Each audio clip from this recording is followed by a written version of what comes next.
Hi, I'm the incorrect announcer, and you're listening to the Terrible Pensions Advisory podcast with your hosts, Austin and Seth.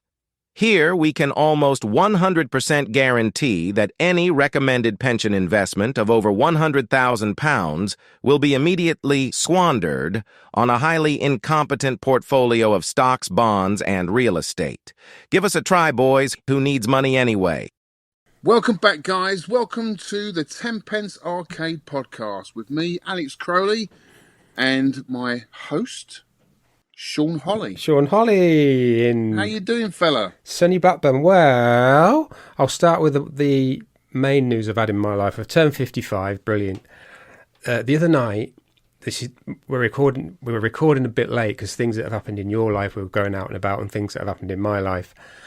I had like a searing pain across my chest, down my arms, sweats, nausea. What, on your birthday is this? This is the day after.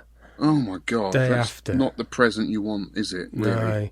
So I said to wife, I think I'm having a heart attack. I was getting all panicky. So we went to A&E, rushed to A&E.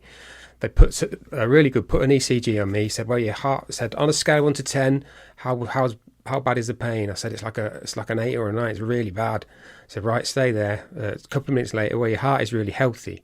So they left it for a bit, and then how much now? Like 20 minutes later, yeah, it's gone down to 5 or 6. Well, wait in the waiting room. It doesn't seem to be massively life-threatening, so we'll come back to you 7 hours later in the waiting room. Yeah, they sorted me out eventually after loads of bloods, loads of tests. They said, "All right, we've worked out what it is. You didn't have a heart attack. You had an angina attack. The symptoms are very similar, except with angina, what was a message to us." The pain subsides because it's a narrowing of the arteries. With a heart attack, it's a blockage of the arteries, so the pain continues, and that's like operation time. Right. So, kids, I have angina, which is, in fact, I think it was good that that's happened, really, because now I know. But I hadn't had any previous symptoms. I felt a bit of a tight chest when I went running. But I thought that may be just for the cold air that I was breathing in, but I don't know. Because my cholesterol's good, by the way. My cholesterol's really good now. Well, going down a bit, so. Yeah, I'm quite surprised because you've started up your martial arts again, haven't you? Yeah, started up that you're Krav fit, Maga. Much fitter than probably I am at the moment. I mean, I need to get a lot fitter, but I guess we're just getting to that age, mate, where things just start to happen. Yeah. And you just have to be extra aware of your body and the signs that it's giving you,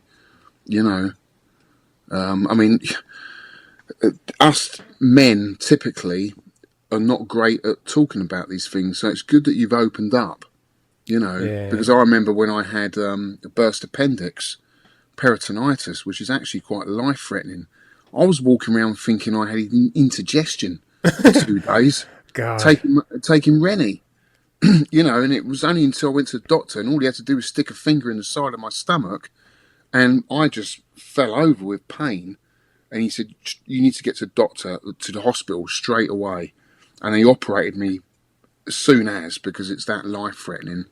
And I ended up being in hospital for a week with a burst appendix. But my point is I think men generally struggle to express feelings about their body or mental health or anything like that. So it's good that you've spoken about it, mate, and just take that extra time in getting yourself better, getting healthier, eating the right food, and looking for signs, Yeah, I am sort of. I said to the doctor, look, I'm pretty healthy. I don't eat. So I used to smoke a long time ago, but that could be a factor. He says, well, carry on as you are. I'll give you these like beta blockers and this little bit of the spray you can. Did you mention your addiction to arcade games? I didn't know. That could be a massive factor. I did get. I'm not trying to put people off here. I did get quite stressed on some levels of that game, but it is fantastic. Yeah, so there you go, kids. I just say the NHS, although the waiting was a long time in between getting results and more bloods, I was in there for 16 hours in the end, from start to finish. But the staff were really good. They were really good, really. They normally are. Yeah. I count myself lucky, really, because it's not as serious as I thought. Because I thought, God, I'm going to die. God, I'm going to die. You know, you get these bloody crazy notions. Yeah. And I was shaking like a leaf, and they calmed me down. They said, look, just have this ECG and calm down. Yeah. So I did. And so if you're feeling like that and you get that pain across your chest, or it goes up to your jaw and it can go down your left arm, it can affect you.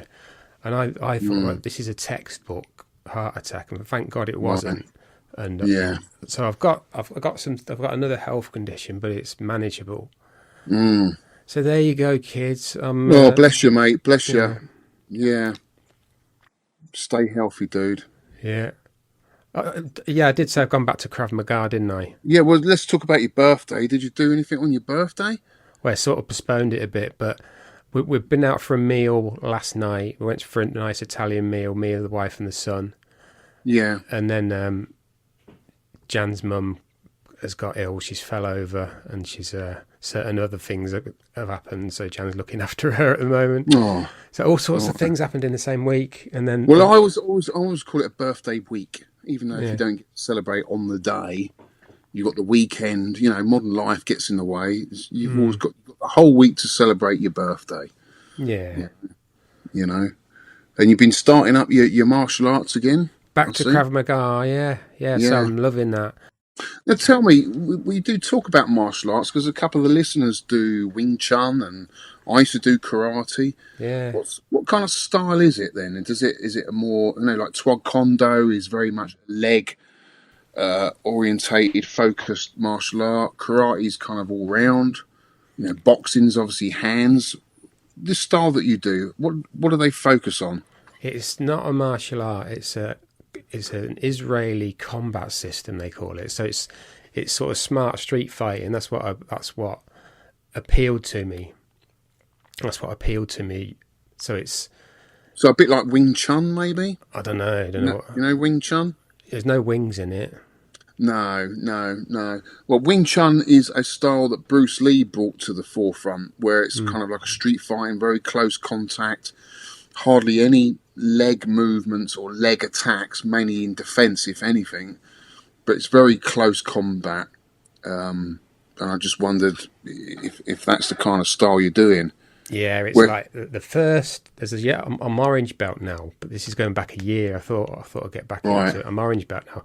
Yellow belt is all your basics, so it's kicks, punches, blocks, like every kind of strike you can imagine. Like that they teach you. And is it quite an old style then? I mean, where does it originate from? Apparently, in the Second World War, but before that, the guy that created it, I think he's from Hungary, and the Nazis or something were coming into his village and like hassling people, and he sort of worked out a sort of combat system. He taught the locals to fight back, and that was the birth of Krav Maga. Right.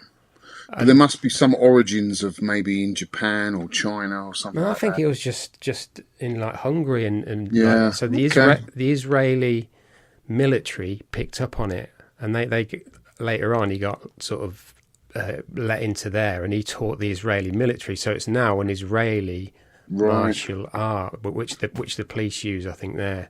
Cool. But it's a combat system, so it's not. It's street fighting. It teaches you can eye gouge. Obviously, you don't do it. It's how to get out of a fight. Like it's probably like proper punches and where to punch and kick and block. And, So it does appeal to me that. So cool. That's why I liked it before. I'll stop rambling about it. But that's cool, mate. I'm interested. So that's cool, mate. So you had your birthday. You're 55. I know. Wow. Yeah. 55, mate. 2 years older than me. Oh no, you're 1 year older than me. Do you know what? I can't remember how old I am. Am I 53 or 54? I don't know. God. Who cares? You don't care as you get older. No. Right, I will stop rambling about that. Sorry, mate, but yeah, it's that's an important thing I've gone back to, and I'm loving it. Ooh, what was that? Ghosts. Wife in kitchen, smashing stuff up again. She's doing that. You're doing that podcast again? Come in here, do the washing up for once. We have washing up. I thought it did itself. No. Couple more things. Sorry, get onto your stuff. Victor Marland has updated his Substack, which is a very nice kind of app where creative people put on creative stuff. So he's done some tinkerings, which is a look back, a retrospective look back on some of his older projects. And he's also bought this bonkers thing called a Super TV Boy, some Japanese weird thing that he's got running. It was on RF and he's got it running on composite. So we'll put some links in the no shows for that. And one last thing, sorry mate, I updated the website to include a link to Martin Deadlock's PDF, which is the first 199 episodes of the PDF of the podcast. So 1 to 199, you can see all the art, but obviously the links are dead because the old website is dead. But you can see the list of games that we've done up to 199 and all the sort of image art that I've done. I've stopped doing that now, lazy bugger. Yeah, but so that's on the website, so you can get that on tenpencearcade.com. Awesome. Right, sorry mate, go on, you have a go now. No, not at all. Well, you mentioned Vic, which I'll get onto in a minute because I did meet up with Vic a couple of days ago. But before then, excuse me, I went to Bonehead's meet. Do you remember Steve? Steve, yeah, I've seen him recently somewhere. Got an amazing arcade over in Cambridge Way. So a bunch of, again, UKVACers turned up, had a fantastic time, amazing collection of games. I enjoyed actually playing Lunar Lander because he's got this asteroids cabinet that's got like this conversion kit on it. So you can play Asteroids Deluxe, and Lunar Lander, but with the thruster. Oh, it might make a difference then. So the control panel's laid out so you can play all the games, but they've all got the proper controls. You know, I did have the multi-kit in my Asteroids at the museum, which is great. And you can play Lunar Lander with the buttons, but it's so much better with the thruster. So much better. And in fact, someone has made a Lunar Lander thruster for the Vectrex, which should be in my hands very soon. I'm looking forward to that because I really like the game. I've got a lot of nostalgia for that game because I was really into space when I was a kid. Space and Cowboys. And I was in total awe at that arcade cabinet when I was a kid and absolutely loved it. So to have, because I'm never going to own the dedicated cabinet, to have the thruster on the Vectrex is awesome. So I really enjoyed that. We had a great time playing track and field as always, me and Dave. Lots of laughter. What else did we play? Oh, Black Widow as well. That was quite popular that night. Do like a game of Black Widow. He's got such an amazing row of Vector cabinets. They just look absolutely awesome. I did go down years ago to one of his meets because he's quite near. Is it Daventry or somewhere like that, or Bedford, isn't he? Bedford. Yeah, it's quite near to where I grew up. So I went to see my parents. They're still around at the time, and then went to his. And one thing that stuck out to me at that meet, he had someone had donated, I think, an Atari Rebound, which is that's right. Yeah, which is the original kind of tennis game, but it's I think it's in a could be in fiberglass cabinet, isn't it? No, I think this was just a woody, but I think but it's got a fiberglass surround around the monitor, around the TV. The cabinet's wood, but I'm pretty sure, or maybe not. Maybe it's just perspex. I don't know. But I remember there's some curvatures to the cabinet which you wouldn't have got with wood. But I do. I think I remember that time you came down because weren't me and Steve Bonehead having like a drunken competition on that cabinet, and it got really competitive. Like a side-on view of tennis, isn't it? Really, it's very clever. That's right. Yeah, I like it. Yeah. That was a history lesson for me. That was excellent, and a lot of other good things he had there. I love those black and white games. You know, I think if you got them in your arcade, you're not going to play them much on your own, but when you've got people around, especially the casual gamer, they go down so well with everyone. Especially after a few drinks, Yeah. It gets very competitive. Do you know what I mean? Yeah. So they're great games. So yeah, I do remember that Rebound. I think he's still got that. Some guy brought down, I don't know, I was pretty drunk at this point, but he had a laser show, and he had this laser show on one of Steve's trucks, and it was displaying all these really cool vector games, which looked amazing, absolutely amazing. That was cool, and I set up like a car boot because I had loads of stuff to sell. Me and Ollie did anyway, but unfortunately, half of people didn't turn up, which is a bit disappointing. So it wasn't as many potential buyers as I was hoping, but still, we had a fantastic time. Me and Steve were dancing to the early hours of the morning to all the 80s pop music and 80s theme tunes that we were blasting out on his Getter Blaster. I was even body popping. Shaun. Yeah. You sent me a video of it. Yeah, it's pretty good. Hey, what do you think? You've still got it. You've still got the moves, mate. You've still got them. Yeah. Well, it was all right until I tried to do a windmill and then the backspin, and then realised I was surrounded by pinball machines and legs of pinball machines, and I thought, if I do a windmill now, I'm going to get my legs chopped off. So it was like a half windmill or half backspin. Well, me and my mate was into it in the 80s, and we were in his mother's front room, and we knocked down this like it's like chandelier light thing, just knocked it down. I don't know how we did that, but it was very high up. So she wasn't happy.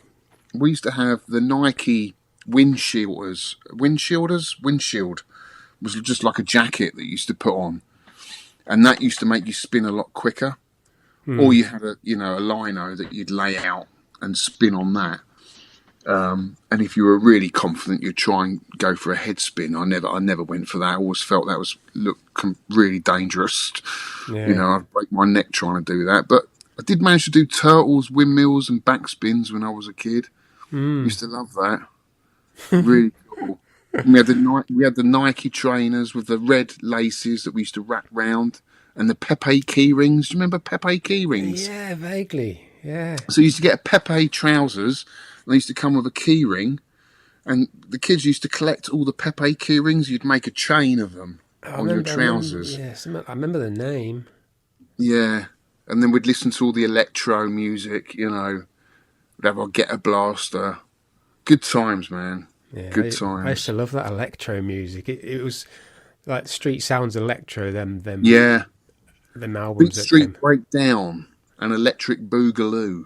Yeah. Inspired, a lot of the early ones were like Africa Bambaata's Soul Sonic Force. That was inspired by Kraftwerk. And it's that kind of electronic beats that I really loved in early hip hop. Yeah, me too, mate. Cool. Party Force, get funky. Soul Sonic Force, you'll get funky. Yeah. Awesome. That's it, mate. That's it. Yeah. Edit it. Vic's not here to edit me. God damn it. Anyway. And after that, this is epic, this story. So, do you remember the Peter Davis collection? Yeah. That we filmed, went up to Inverness, which is the arse end of Scotland. It's right at the top. He was a prolific arcade collector. I think he also repaired a lot of PCBs for a lot of people. So he's well known on UKVAC. And he passed away, unfortunately. And Vic I don't know how Vic, I think there were some PCBs that were being listed on eBay, and Vic asked a few questions and delved a little bit deeper and found out that it was Peter Davis' collection that he passed away. And this was about 5 years ago, and a whole bunch of us went up there and helped the family out, buying out the remains of his collection, which was great because a lot of it was stored really badly, a lot of it was damp, and a lot of us managed to salvage a lot of it and get it back into the community.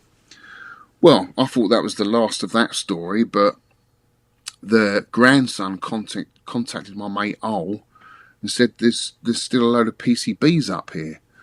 Now, Ol wasn't up for it. He contacted me and said, if I was up for it, do you want to go and get them? And I said, yeah, why not? I've got to go up there anyway for some of my own personal business.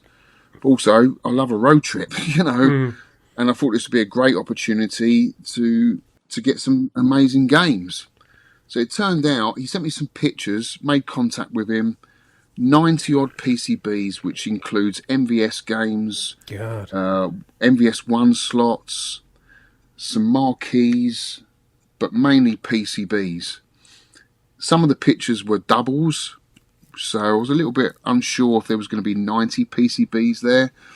But anyway, I went up there on Monday, left at 8:30 in the morning, and got up there for 8 o'clock in Peterhead. So it took me roughly about 8.5, 9 hours. I had 2 stops.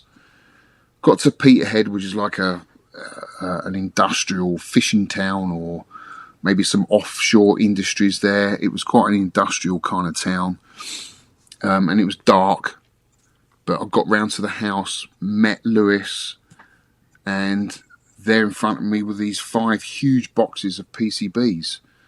I looked through one, saw the PCBs there. We shook hands and loaded them up into the van. And at that point, suddenly the tiredness just come over me. I just thought, because I was going to drive back down to Glasgow, but I thought, no, I've got to sleep. Now, I didn't know where I was going to be in my journey, because I was going to book a Premier Inn, and I thought, they're like £100 now. You know, you get a crappy breakfast, you don't know who's been sleeping in that bed.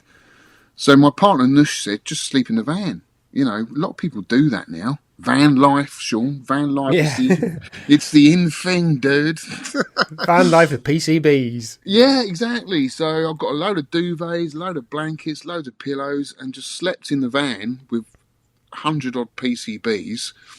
And I felt quite cosy, quite comfortable. My face was frozen, but my body was warm, And then I woke up at 4 a.m, and then from Peterhead drove back down to Glasgow, which was another 3.5 hours, and arrived in Glasgow at 8:30 in the morning. And I had some personal stuff to deal with, which I don't really want to go into, but I'd sort of wandered around Glasgow, went to Alan's Forbidden World retro game shop, which is amazing. He's got arcades in there, loads of retro games. Vic likes that, doesn't he? Brought a couple of games. He knows Vic really well. Vic's always in his shop buying stuff, mainly Famicom games. And then I went round to see Vic, which I haven't seen for ages. It was great to see Vic. He's got an amazing house, really nice house, considering what he left in London, which was a little bungalow not far from me. He's got this. He's like the lord of a castle. He's Lord Owen of Clun. Yeah, I've been up a couple of times. Yeah, it's a lovely place. It's grand, isn't it? Every time I come up, he's moved his arcade, so I don't know. He's moved it all upstairs. Still got all his cabarets. Although he said he hadn't switched them on for ages. He's got his wall mounts, which are cool. Loads of tools lying about. You can tell he's busy working on stuff. Tinkering, which he loves to do. And then he pulled out this lovely cosmic alien. There, I'll show it to you. It's this lovely cosmic alien back glass. Ooh, I said, that's cool, Vic. He said, you can have that. I said, really? It's awesome.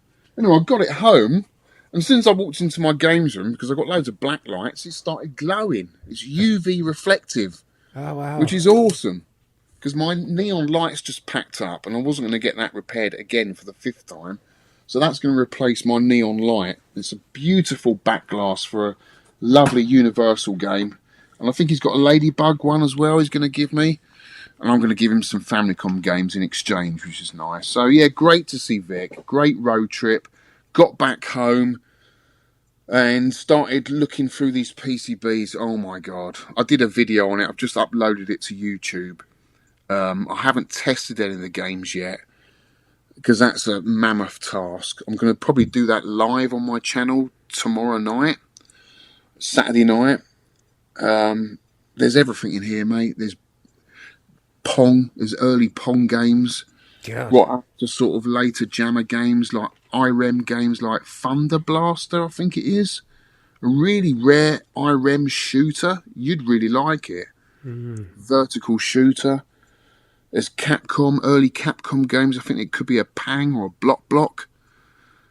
I looked up Block, Capcom game. Strange. Released in 1991. It's like Arkanoid, but it doesn't do anything more than Arkanoid does. And in fact, looking at it, it's even worse than Arkanoid. Strange game for Capcom to release anyway in 1991. So these are the sort of games I've got in there. Loads of Universal games, as you can imagine, being Peter Davis's collection. He loved his Universal stuff. Mr. Do Run Run, I think it is, or Run Run Mr. Do. I don't know. Do Run, yeah. You do Run Run, will you? Yeah. I'd run for Mr. Do Run. Yeah. All that kind of stuff. Konami. I mean, there's some real gems in here. So I've got a great stash. Hopefully, a lot of it's going to go back into the community. I'm going to keep some of it, not all of it. Because there's a couple of odd games in here I'd like to keep, like Hopper Robo. Have you heard of that one? By Orca. Yeah, I didn't. I was on about it. Yeah, because he's got a PCB of it. So is that a May? I can't remember. Is it May? No, it's like a platforming game. A little bit. Well, generally it looks like Donkey Kong, but it doesn't play like Donkey Kong. But you can imagine those kind of graphics, that kind of early platforming, jumping on springs and spinning around to avoid enemies and collecting stuff. It just looks like a cool high score game, you know. Something a little bit different, but it's got weird adapters on. A lot of these PCBs have not electrical adapters, maybe for something else. You know, like when we did the York raid, all those York cabs had their own adapters, and some of these look similar. I don't know. But anyway, it's going to be a lot of fun going through all these PCBs. It really is. And I feel like a tramp in here because the amount of newspaper that I've had to, all these PCBs have been wrapped in, and there's just newspaper everywhere. I feel like I'm in a tramp's den. Are you going to do it live then? Because you got to make, if you've not got to make looms and stuff. And well, I've got a friend coming around tomorrow night who's going to help me. Because it's a lot easier when people are passing stuff to you, and I can pass it back, and then they can put it in the box. Yeah. But yeah, I can only test the jammer stuff. Yeah. I do have a couple of adapters. I've got a Universal adapter. I've got the Capcom Classic adapter. Yeah, so I can test the Universal games. Some of them. Actually, yeah, most of them. They've got a special audio adapter on a lot of the Universal games, but this adapter, you can switch the audio on and off. So yeah, I'll be able to test them. They might just not have sound, that's all.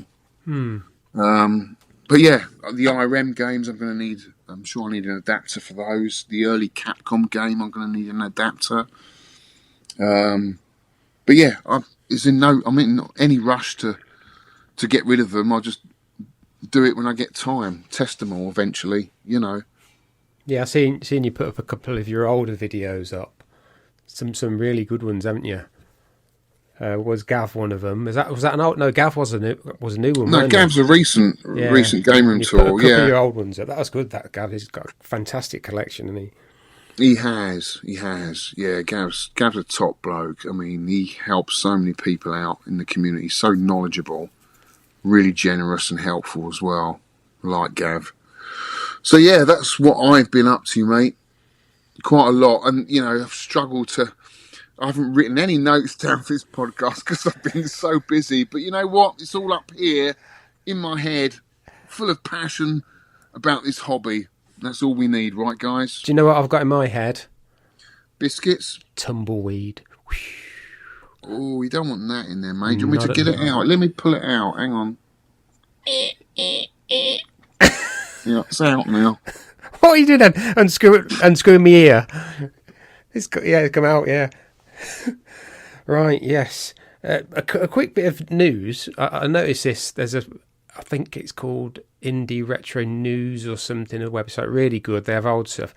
And I don't normally go for Spectrum stuff or anything like conversions, but this is on an unmodded Spectrum. They've redone Donkey Kong.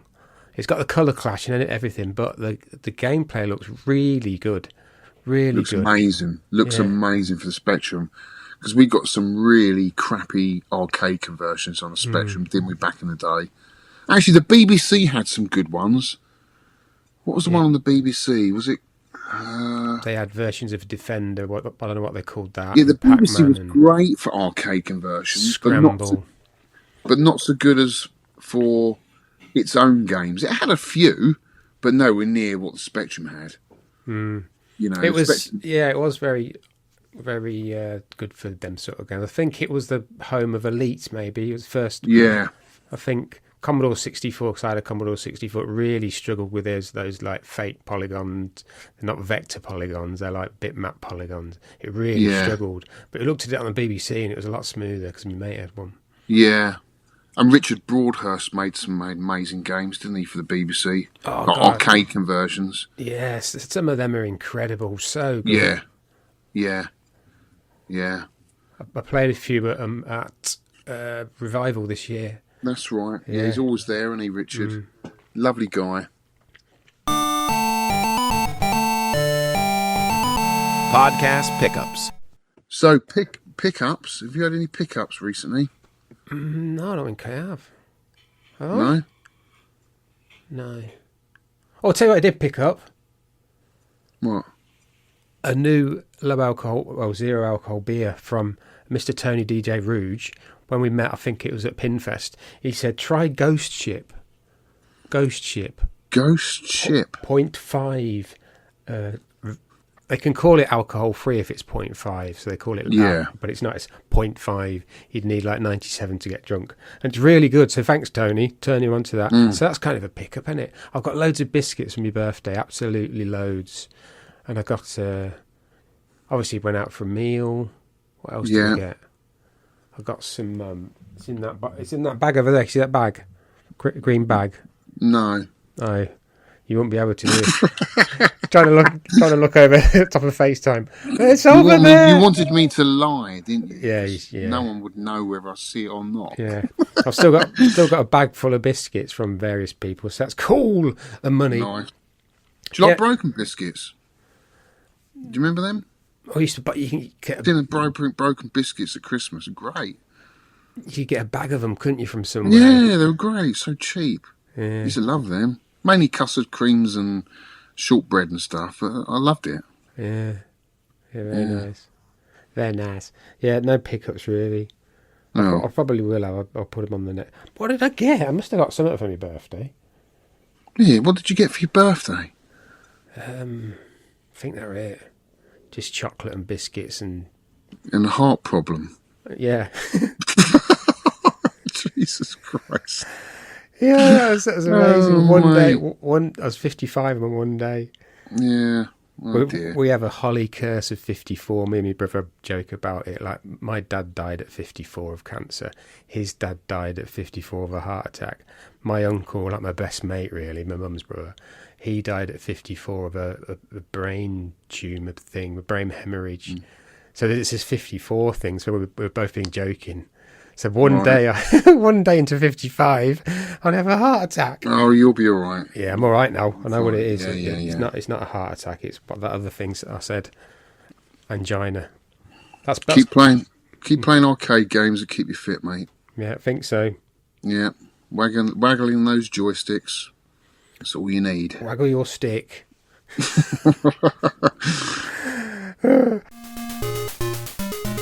Listener feedback.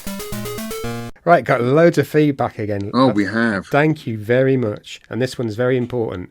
Mike James from Retro Gaming Roundup. Hey up, Shaun. Thanks for mentioning Smoke and Mirrors, that book I bought, because he wrote it. In the last episode, every time somebody mentions it, an angel gets its wings. Oh. Anyway, on to more important matters and you blathering about cakes and biscuits. This stuff actually really matters, as my late brother was the head of UK finance for Prince's Foods, and the different types of foods were taxed differently for VAT purposes. So what they did was an experiment, a legal process to determine whether a Jaffa cake was a cake or a biscuit. The conclusion is that it is a cake. If cakes left out in the open, they go hard. Biscuits, if left, goes soft. So that's simple, isn't it? A Jaffa cake goes hard, doesn't it, if you leave it out on the side. A biscuit, custard creams, goes soft. So a Jaffa cake is a cake because it goes hard. Yeah. I don't know what a Jaffa cake is, to be honest with you. I wouldn't call it a biscuit, and I wouldn't call it a cake. It is. It's by law. It's a cake. Yeah. So that's that years-old thing sorted. Years. Well, I've got some feedback from Retro Importer Gamer on my YouTube channel, because obviously I upload the podcast to my YouTube channel so people can listen to it in the games room while they're potting around, wherever. You can hear it wherever you are. We're in your eyes and ears. He says, strangely, I found the brickwork chat quite interesting, because I was chatting about my pointing, wasn't I? Yeah, herringbone and repointing and all that. So he found it quite interesting. He said, Rompers is a great game. I only first played it about a year ago, but love it now. Had to buy the PS1 version on Namco Music Encore.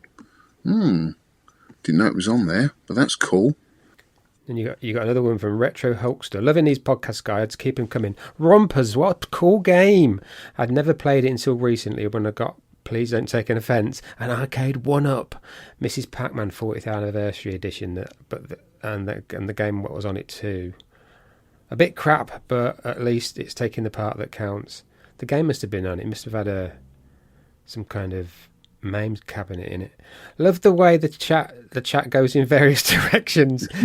Brickwork, etc. Yeah, it's compelling. Those two guys both have YouTube channels. That's the Retro Import Gamer, really cool channel, and Retro Hulkster, which is Roger Retro. Check them out, guys. Awesome guys on YouTube. Next we have Aid Skyway 73, who I met at my brother's wedding. Got to play some great games again at what's that? RR Architect. What's the RR? RR Arcade. No, that's some arcade. We'll have to look at it on Twitter. Played on previous featured game from the 10 Pence Arcade podcast. Revenge of Doe is much better to play using a proper spinner. Link to arcade. It's in Norwich. Okay. Oh, that's it. Retro replay games. Yeah, it looks really cool. Oh, okay. Retro replay games. Some unusual cabs as well. I'm going to check that out, mate. Definitely. Put a link in the no-shows. Yeah. RMB358. Really got into rompers. Would love to learn the techniques to build serious points early on. Fun game. Fun listen, chaps. Thanks. Robert Catilia. Yeah, Catilla. 67. Thank you for posting the podcast on YouTube. There we go. I like having the option since I spend lots of time on YouTube. I'm enjoying the TP 10 pence version 2. I was so afraid this podcast would disappear. It's not going anywhere, dude. Oh no, mate. The it's also on YouTube Music as well, so you can actually get it in your podcast app if you've got a podcast app. So you can get it there as well. Whitney, our Whitney Roberts. I would take the mantle of nerd. Oh, we talked about nerds, weren't we? As something to be proud of. To be honest, there's nothing at all to be ashamed of at all, as it definitely shows passion and commitment to the subject. I need to be committed sometimes, don't I? You do. Yeah. You do. Talking about Tempest. Gone into a silly accent here. Here's a great video from Dave's garage. As a channel host, this is how Whitney talks when no one's listening. You know, as a channel host walks through an entire game as he owns the current world record. That's Tempest. Is it? It might be on about Matt. Yeah, it could be. It's a great watch, and I've never seen anything myself. Past a yellow playfield changeover. I'm going to be, and Taki Udon's Mr. setup is brilliant. I've got a full stack built up. Right. Yeah, he's got his full stack of Taki Udon. The Mr. What's it called? The Mr. Pie. Taki Udon's version of the Mr. Pie, which is a third of the price of the real Mr. That's great. Right, okay. Need to get that. To get that. We've got Art O'Braham. 1501. I was at a Maiden show last week because I mentioned about the music. Remember, we were talking about music. It's a big part of this show, you know, music. He was at a Maiden show last week. Unbelievable, man. Steve Harris is a beast at the bass. He sure is, dude. Grew up listening to Guns N' Roses also. Had my Walkman with me all day. Good days, yeah. They were, mate. They really were. One Punch Ron is the guy that does a Wing Chun. Wing Chun. Yes. Lovely guy. And he gave me some quality biscuits when I was down at, I think it must have been the Arcade Archive. Was I down there? Don't know where I was. Somewhere. I think you two should have it out. Yeah. I don't think... Because he does Wing Chun and you do Kramer Car? Crap Margaret. Crap Margaret! As Vic called it, Crap Margaret. Margaret and Wing Chun. Well, there's two stars that I'm sure millions would pay to watch. Or Crab Magic. It wouldn't last long. I'd pay to watch that. It's a double black belt. I'll be like destroyed. Yeah, a Wing Chun is something to do. Yeah, I think you can like fly in it, and Chun is like a dog food. So it's something to do with flying dog food. Chucking dog food. Yeah, it's very clever. Ed Horse, looking forward to this month's game. You can also print these boards for IGS PGMs. You know, because this is on a... Yes. It is, isn't it? Yeah, it is. Yeah, I mean, a lot of people thought this system was some dodgy old bootleg, dodgy Chinese company, but it's not. It's a legit Taiwanese company that converted a lot of games. Yeah, they also did. Cave got them to do 3 of their games, so you can get... I always thought that was weird, loading up a Cave game and you got this logo. Dodon Pachi Daiju, Espgaluda and Ketsui.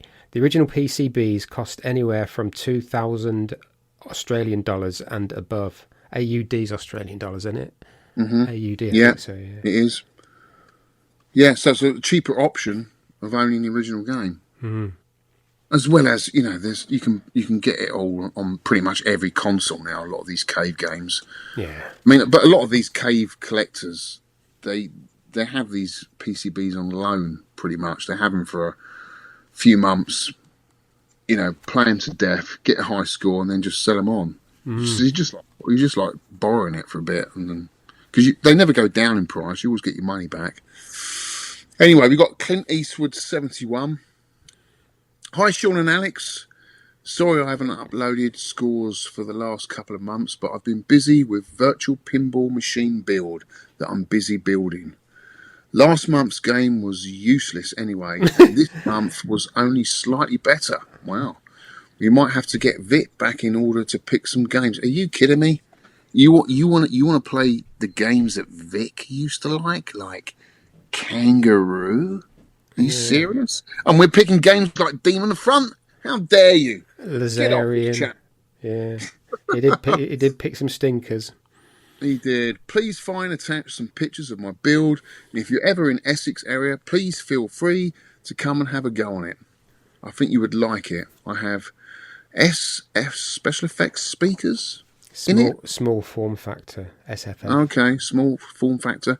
So although it's a virtual pinball, you can feel the ball on the table. You can feel the flippers when you press them and feel the bumpers when they're going off. It's amazing. Keep up the great work in the podcast, and hopefully next month it will be a game we can all get into. All the best. Regards, Clint.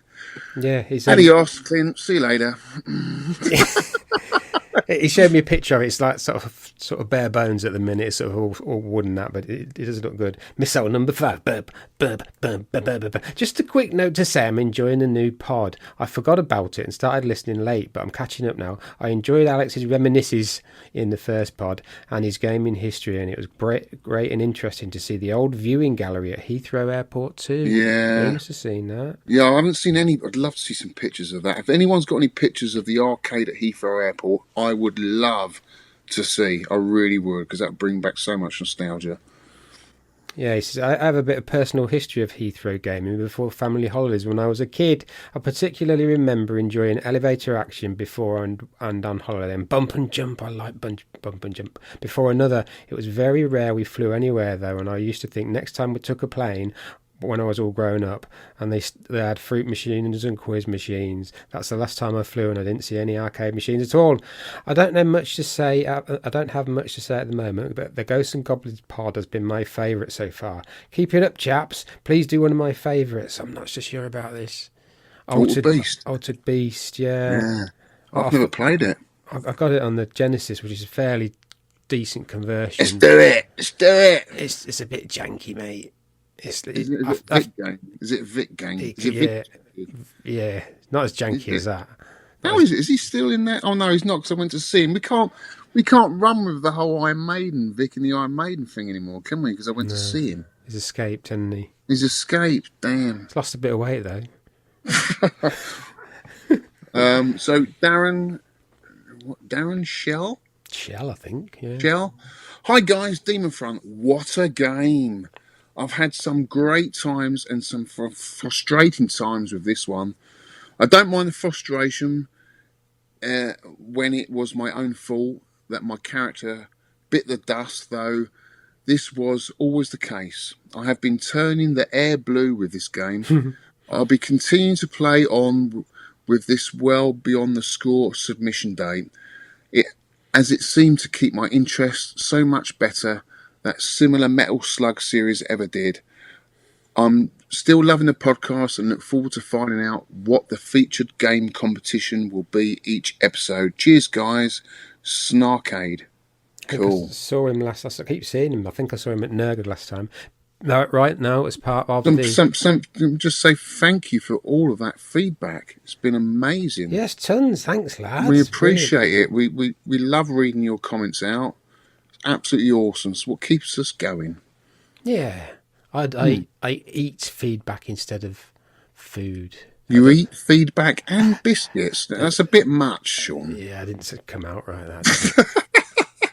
Anyway, biscuit review. Biscuit review. Biscuit review. I don't know about you. Biscuit review. Right, this is a corker, mate. Bloody lovely this is. It's taking a biscuit. You're taking a biscuit, mate. It's at McVitie's signature caramel chocolate rounds. Lovely they are. Lovely. I got them. I think I got them for my birthday. I think I've had those. Yeah, they're nice. Yeah, caramel chocolate rounds. Oh, they're like caramel and they're chocolate and they're round. I think that's like a clue. But yeah, they're very nice. That's a solid 9 out of 10 points. 9 out of 10 10p's for that. Nice. Do look good, mate. Do look good. Feature game review. Right, here we go. It's Abbott's featured game review. Demon Front. Oh my God, what a game. Released in June 25th, 2002. I was quite surprised by that date, actually. Yeah, 2002. Oh my God. What music was you listening to then, Shaun, in 2002? Right, yeah, I couldn't find anything. And all of a sudden I remembered what I was listening to. Before Spotify, Apple Music and YouTube Music, there was net labels, short for internet labels. And there's a couple left. Online record labels releasing free music from various artists, bundled under virtual albums and EP releases. Most net labels are specified in a different area of electronic music, like ambient, techno, drum and bass, that kind of thing. So it's mostly electronics and weird stuff. From that, no one's going. About one listener might recognise one of these people. From them, I discovered different artists and then started following them: Christian Bloch, Gaston Arivelo, Marco Furstenberg, Ronnie Prees, and Random Majestic. So these are net label heroes to me, but some of them went on to do other stuff, actually get record deals, I think.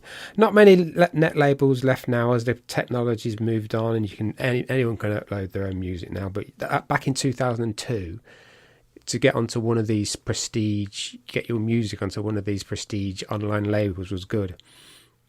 And I used to hoover up new releases from them artists like a kid in a candy store. So that's why I couldn't find any chart music or anything that I was listening to at the time, because I was listening to net labels 2002. So I even found out what I was listening to in June 2002 when Demon Front was released. I was listening to a dub minimal techno compilation from legendary net label called Thinner. They were quality. It was called Thinnerism Volume 2, and they were a label that was really professional sounding electronic techno music. Oh, that's it. Sorry, Wow, lads. well, blimey, you've got a lot more than I have because, I struggled with this year to find what I was listening to. I think I was quite busy because my son was 2 years old. That's quite a busy time looking after a toddler at that age. And I know I was quite busy with work, so I possibly wasn't really into my music so much that year. I know for me, a lot of music did change when we went into the noughties. It wasn't quite the same for me. Because we're just coming out the Brit-pop era. And I don't know, I think I struggled to get into music. I mean, there were still some cool bands around, but they were mainly kind of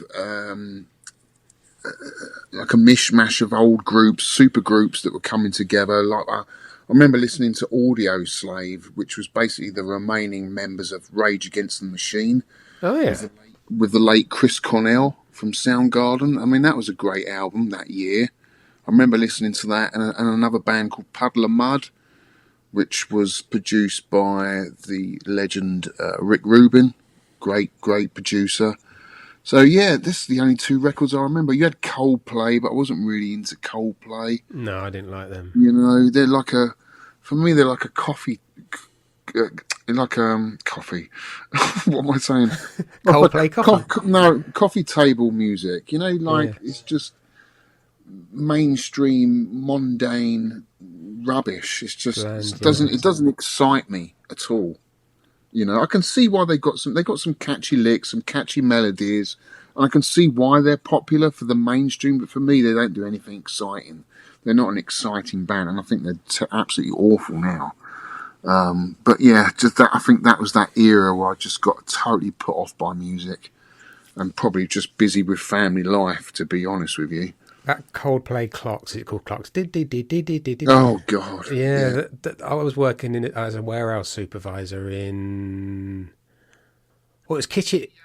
Mediocre, isn't it? Yeah, and they had like the radio station on, and it played Coldplay, played this song loads of times, upcoming release. So it hadn't even been released, and I was sick of hearing it. Yeah. And then it was just on all the time. I thought, can we turn this radio off? It's just driving me mad. Oh, yeah. I can't stand them. Couldn't stand them then, can't stand them now. No, not so keen. Keen. Anyway, let's get on to the game, mate, the featured game, because this is just so awesome. It really is. Where do we start, dude? Do you want to start, or shall I start? Demon Front, basically, is a side-scrolling run-and-gun game released in 2002 by International Game System, IGS, and it was released for the arcades on the Poly Game System, which is basically like a multi-system like the MVS. So you'll get like a slot motherboard like the MVS1 slot that you slot the cartridges in, so operators could swap the games in and out, which makes sense. And it was later included, only recently really, in the IGS Classic Arcade Collection for the Nintendo Switch. Although I have heard a lot of people complain, especially in the beginning when it was released, it had a few bugs and the sound was a little bit scratchy, a bit distorted. But I think they've sorted out some of the bugs for the Switch game, because there is a bug in this game, at least on one region, as we found out.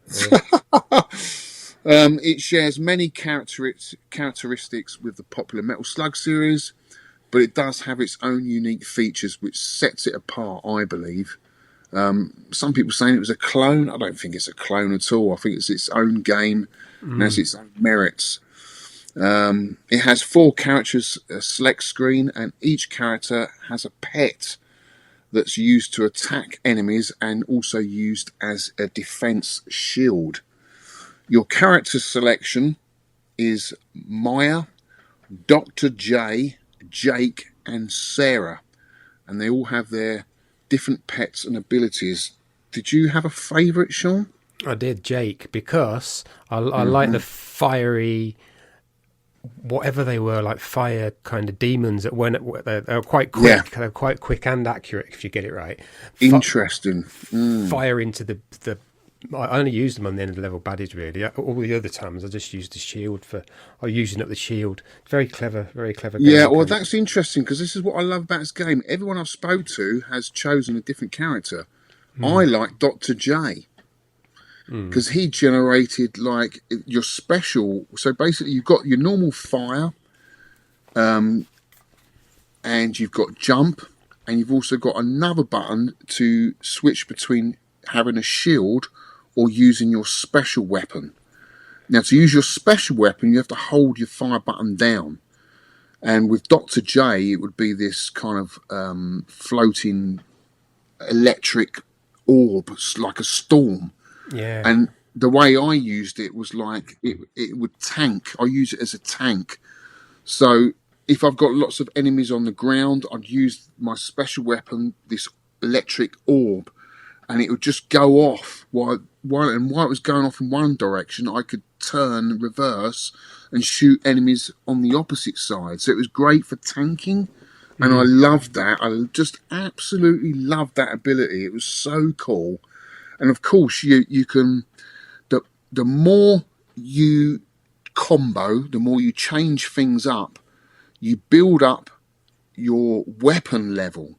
So you pick up skulls, and the higher your level, the higher the level on your weapon, the more stronger it becomes. And eventually it kind of goes into like a berserk mode when you get to like level 9. Did you get to that, Shaun? No, I didn't. Where it just goes mental.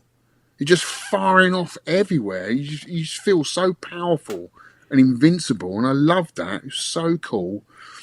And also by doing combos and hitting the right enemies, you can build up heart. You pick up hearts, which build up your pet level, which makes all the difference as well. Building up the pet level or building up your weapon level, they're both great things to achieve.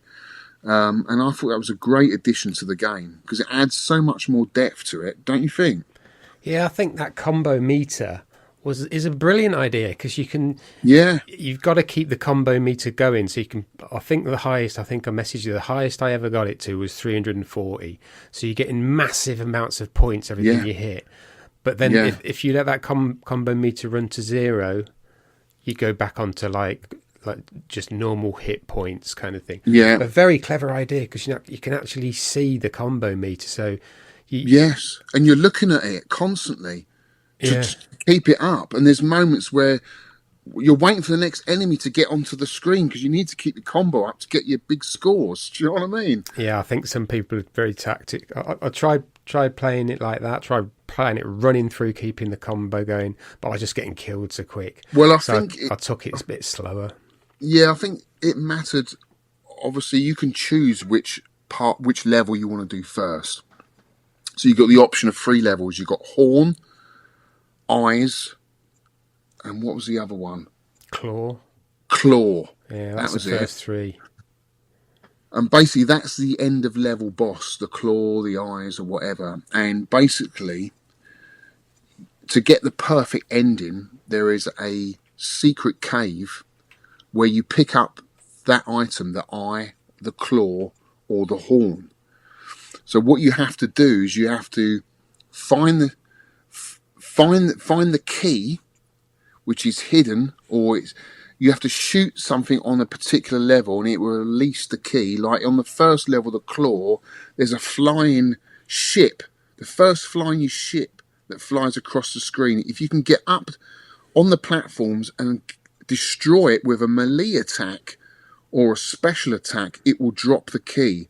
How someone's found this out, I don't know. It's incredible. But if you shoot it normally, you won't get the key. It has to be destroyed with a melee attack or a special weapon attack. And that's the same to get the keys in all the levels. Once you've got the key, you then need to find the secret cave. Now, that could be behind a boulder or it could be behind a fan. Once you break into that secret cave, you'll be surrounded by loads of enemies and there'll be like a glass cabinet that appears. You need to smash that glass cabinet and then it will release the claw or the special item that's allocated for that level, the eye, the claw or the horn. And once you've got all of those and you've completed the whole game, you get a special ending.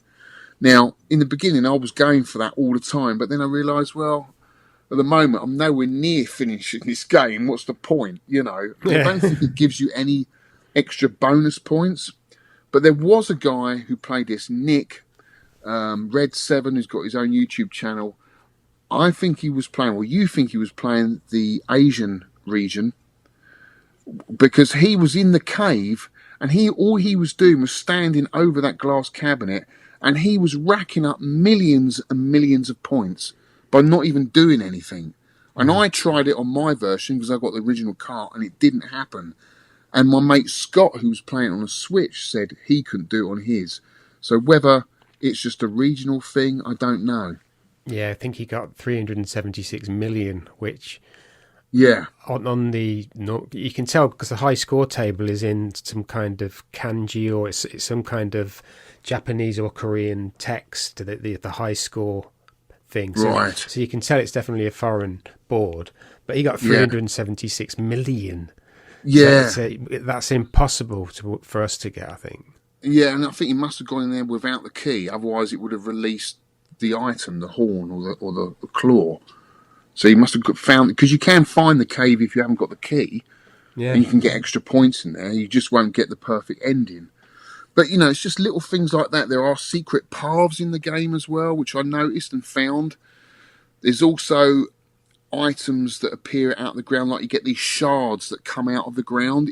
If you smash one of the shards up, it will give your pet extra health, because when you're using your shield, your pet's health bar goes down, and then once it's at 0, you lose your pet.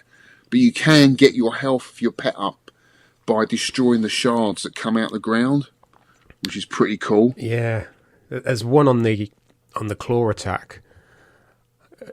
Well, 2 I think I've seen, and you try and get them. And do you rush in to get them and get killed? So I kept getting killed. I've got the weapons here. You've got a pistol.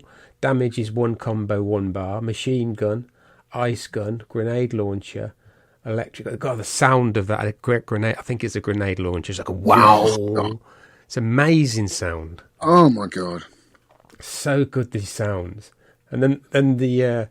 We're going to talk about like the little end of level graphics where one of them sits back and smokes a cigarette, and then the girl does a handstand, and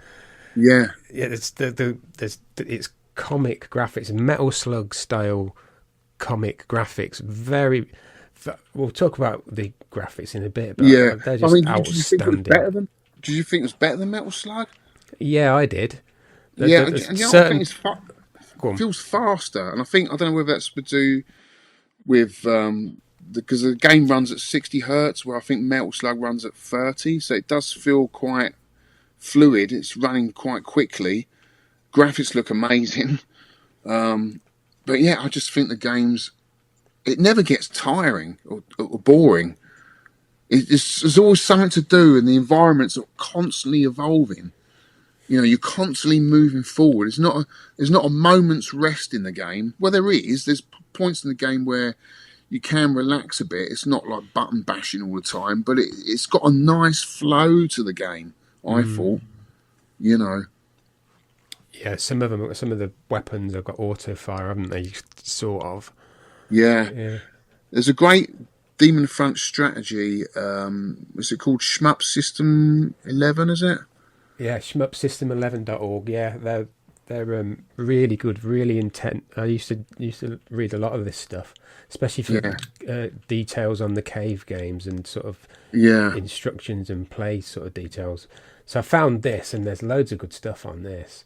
See, I didn't know about that horn one, but where you get the horn cave, I just didn't know that was there. Chapter horn. I knew about the other 2. Yeah, well, you didn't know about the secret cave. No, I must have never found it. The claw's the top one, isn't it? So you get the flying ship that comes in, attack that, and then you'll see a boulder just before you get to that door, that portcullis that comes down. Just before that bit, there's a boulder which you destroy high up on the rocks, and then you go in the cave. Yes, I've got that it's a one. cool game, mate. I mean, the graphics and sound are absolutely amazing, colourful, well animated, full of character, varied levels. The sound, every level sounds different. It sets the mood, the tone of the game. The sound effects are amazing. Yeah, Absolutely. it's really good. It's full of character. There's funny little bits that the characters do. Yeah, they're varied. I think it's some of the best 2D pixel art I've seen. I really do. It's so well done. The animations Yeah, are great. They're full of character. The sound's fantastic. The tunes are good. It's yeah, just a great all-round game. It really is. yeah. Probably one of the best. I mean, I love that genre anyway of run and gun games. I love Contra, I love Metroid, and this was a lovely surprise to play. Absolutely amazing. But would you see any changes or any improvements to this game, Shaun? What I would do, because this is a weird omission, I think, is the ability to shoot diagonal up left and up right. You can't shoot on any weapon diagonally up left and up right, which is strange. No, but you know what it does do, which What? I thought was super cool. You got the jump and you got the hover. Yeah, we didn't talk about that, did we? No. So Yeah. when you jump, if you hold the jump button down, he hovers. He's got like little wings. Yeah. And he hovers down, and you can shoot down, which is super cool. So you'll be at the top of the screen, and it's almost like it feels like a different game, because suddenly you've got this new game mechanic where you're shooting downwards at the enemies, and you can sort of stop, then pause it again, then shoot horizontally. I love that. I don't think it needs a diagonal. It didn't hinder the game at all for me. The fact that that's been implemented, I thought was a cool addition. I use that when the cart level, where Yeah. they're bombing the cart, you've got to use your wings, haven't you? Just fly Yeah. out of the way and land back on the cart. I was using that quite a lot. Yeah, an excellent Did you game know again. you could jump on the carts? Yeah. No, they come on either side of you. You can jump on them. Oh, no, I didn't know that. Yeah, you can jump on them, because sometimes there was like, the pickups, which are the diamonds, the gold coins and stuff. Sometimes the enemies would drop an item, so I'd jump across, get it, and then jump back on the main cart I again, didn't which I know thought was that. awesome. Yeah. Yeah, really cool. I just love finding stuff out like that. Yeah, I think what I miss, I think, when you're going through a level and you've got an upper platform and a lower platform, or a bit of sort of grass above and below, you can't jump down again to the one below. You can't do it. So you've got to pick. You got to know before you reach like a section of level. Like, I'll take the upper bit, I'll take the lower bit. Yeah, you can still if you're on the lower bit, you can still shoot the upper bit, but then you can't get the power up that's up there. So I would like actually you can jump up, sorry, but you can't jump down. Strange. But your weapon becomes a smart bomb in a way when you level it up and it's maximised. I mean, you obviously didn't get there, but it kind of goes into like a berserk mode, which I thought was awesome. Just firing everywhere, which is super cool. The only thing for me, and it's a very small gripe, is sometimes there's so much going on the screen at any given time. It's like, oh my God. The occasions when I did die is when I couldn't see a grenade coming, because there's just so many sprites on the screen at once, and it just gets lost amongst the graphics. But other than that, I think it's a perfect game. Absolutely perfect. It took me a while, actually, to get used to the fact that you could just walk up to enemies and touch them and not die. Yeah. Because that just goes against the grain, doesn't it? Every game you play, you touch an enemy, you're dead. Right? But in this, you can go right up to them, and unless they're actually going to an animation of actually attacking you, and that animation finishes and it hits you, then you're fine. You just got to make sure you stab him in the buttocks before he does it. Yeah, it's very good. Yeah, the melees, you've got to time it right, haven't you? Yeah, and just working out every enemy's kind of attack pattern, and then it does give you a chance to know them, because they're long swings, aren't they? Some of them. Yeah. And the big trolls they sort of slam their fists on the ground, and it'll be like an avalanche or or a fireball that goes across the ground. It gives you time. But it's perfectly orchestrated. I think it's a fantastic game. Yeah, what do you think of the end of level baddies? They were well done, weren't they? Yeah. Some of it's kind of got a kind of a steampunk look. I think some of it. Yeah. I love the end level bosses. Again, when you first approach them, it's kind of, oh my god, what do I do? You know, and then but once you played it a few times, worked out the pattern, right? This is it. I got it. You know, but I love that because it means like you feel like you can complete the game. You give this a bit more time, right? Work all of this out. I can do this. You know, I've just got to do the perfect run. But yeah, super cool game. So, Shaun, if you saw this in the arcade back in the day, how many 10p's would you put in it? I would give it 9. 9? 9 out of 10p's, and I'd save the other 10p, depending on the year, for a bag of crisps. Would you? Yeah. Probably 2002 crisps are a bit more expensive then, weren't they? Well, you might get a packet of Salt and Shake for that. I don't know. I wonder if our American listeners know what Salt and Shake is. Yeah, well, if I saw this, if I was wandering around the arcade back then with my Walkman, listening to a bit of Electric Boogaloo and checking out all the latest games, and I saw this, you know what? I think I'd put all my 10p's into this. I'd put 10 hard-earned, paper-round 10p's into this. Definitely. It immediately grabs you, doesn't it? It's one of them. Look at the fantastic graphics, the animation, the bullets are great, the sounds are great, the music's great. It's just an all-round. And do you know what gives it a 10 for me, mate? When I give a 10 for a game or a film, it's usually a film I will watch again, or a game I will go back to play again and I want in my collection. This is this game. I want to own it, I want to play it, and I want to finish it because it's that good. Yeah, I've kept it. Normally when I finish a podcast game, I take it out of my favourites. Just leave it in my favourites because it's easier to find, but this one is staying in my favourites. It's so good. Yeah. Right, we've got some scores. High score countdown. So Red 7, we've got him at the bottom because I think he was playing either the Korean or Japanese version. So he's got 376 million, which I don't think is possible on the one we were playing. No. And it's, well, if we all knew that and we could all do that, we could all sit there for ages and get silly scores. And that's not what this is about. It's a bit of fun, but I'm glad he'd done it because if he hadn't done it, we wouldn't know about that glitch or bug or whatever you want to call it.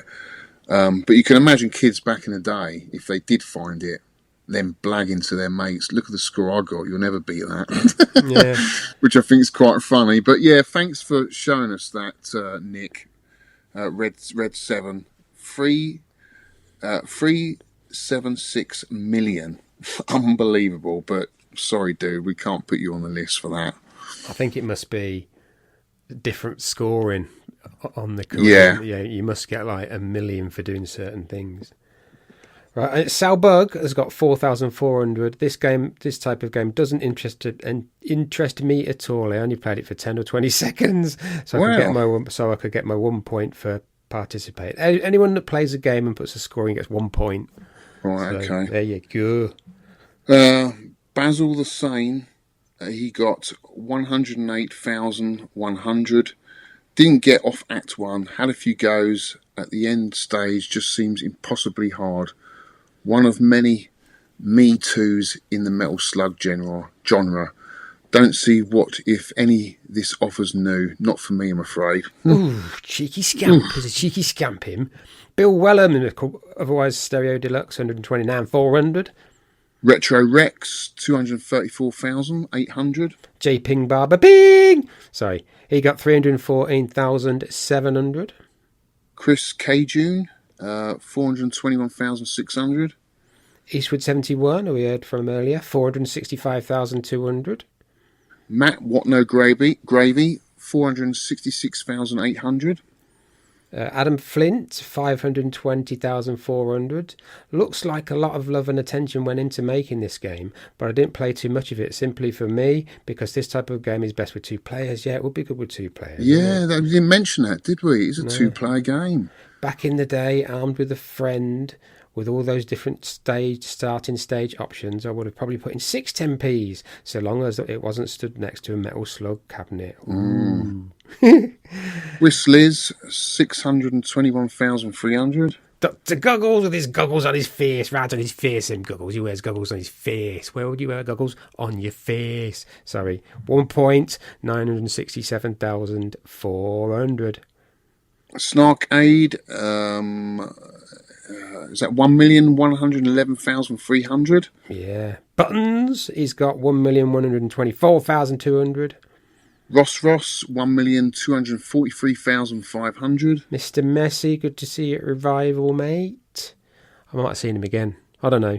1,278,800. Demon Front. It's not from the 80s, but has lovely graphics and animation. It's not 3D, nor a one-on-one fighter, so that's a thumbs up from me. Compared to other games of a similar nature, it's very sluggish. What? Metal Slug. No, Cough, it's cough. faster. It runs faster than Metal Slug. Yeah, I know. He's taking a joke at it, isn't he?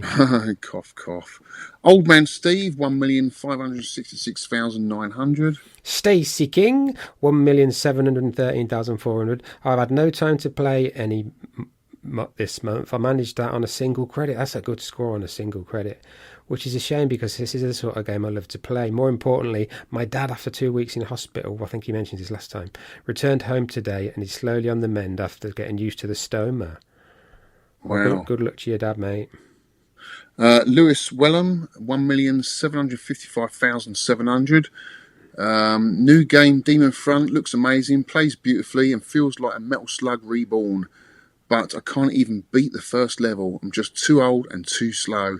Unlike my lad Lewis, who played for 15 minutes. So that's Louis. That's Bill His Weller dad. commenting on Louis' score. Yeah.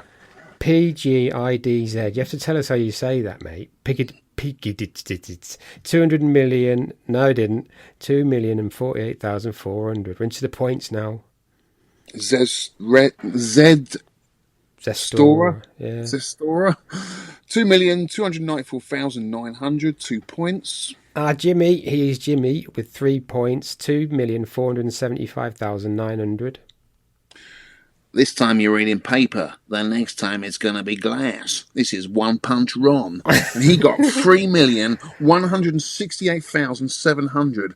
Finally got a working ROM of Demon Front to play. Really enjoying this one and managed a decent score. Some big scores for beating a boss. Yeah, you do. You get 1,000,000 points for beating a boss. Yeah. And then if you defeat the next boss, it will times it by 2.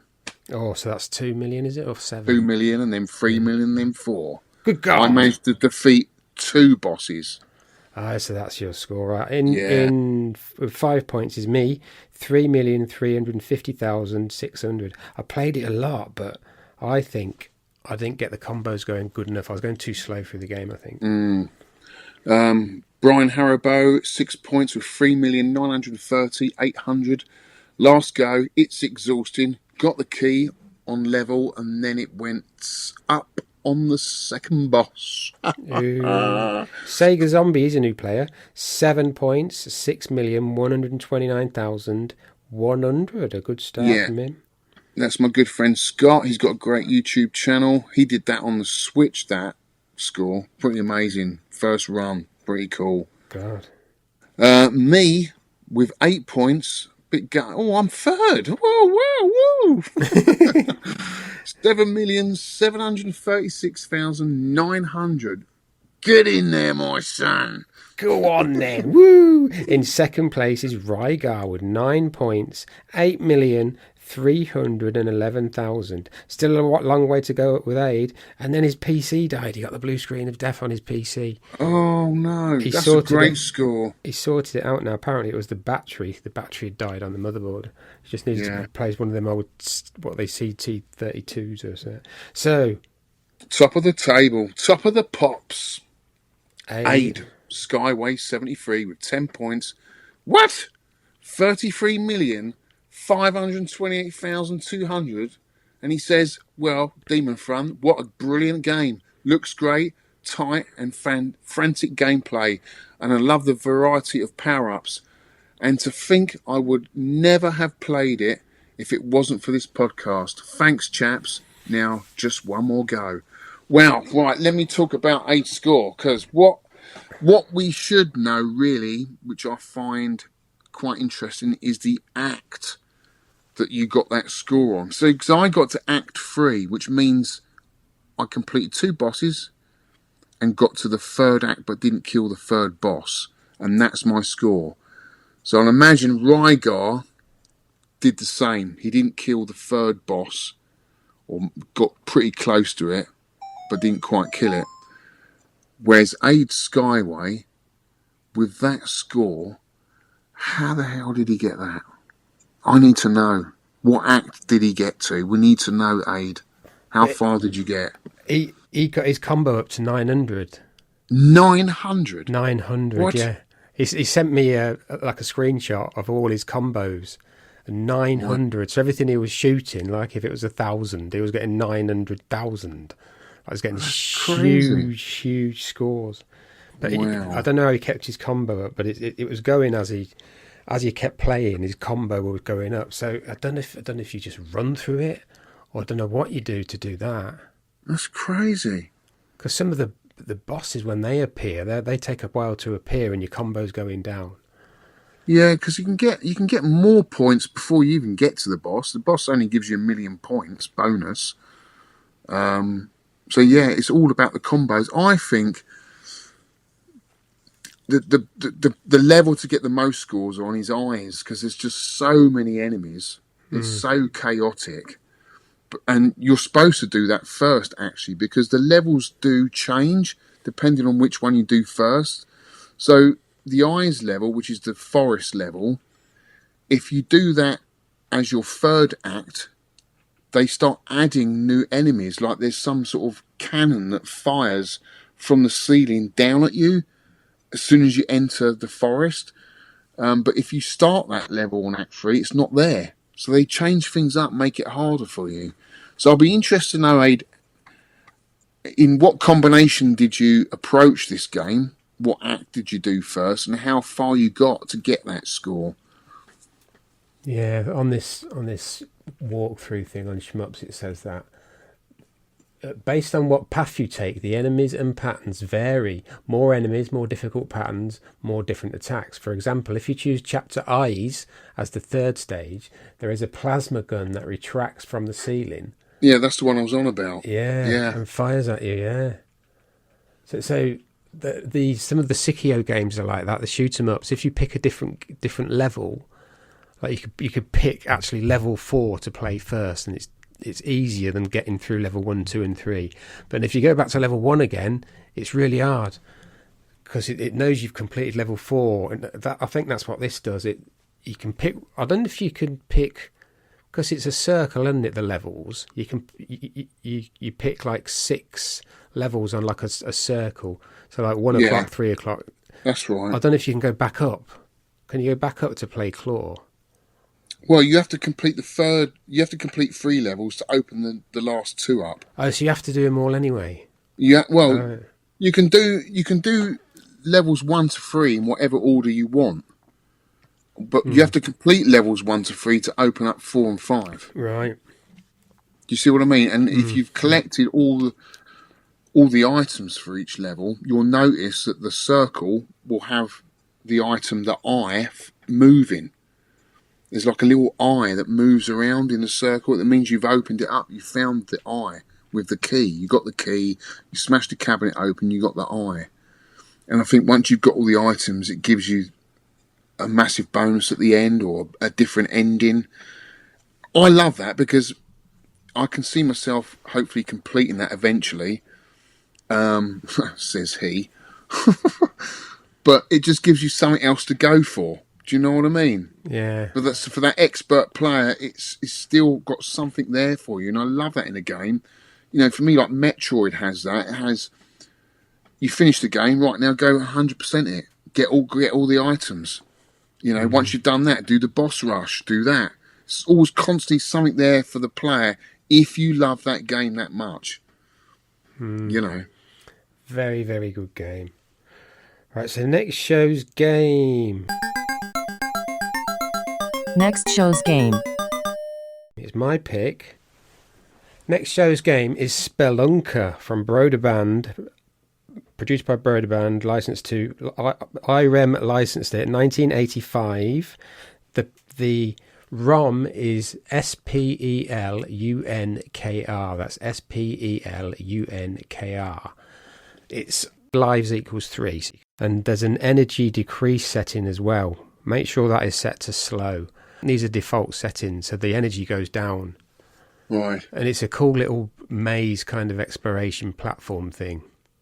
Is it like Gilligan's Gold on the ZX Spectrum? Yeah, kind of like that. Yeah, like a Bagman type of game. Like a Bagman, yeah. It's a bit quicker, but yeah. I think I've probably played it, but I don't think it grabbed me. So because I don't think I played it much more than 5 minutes.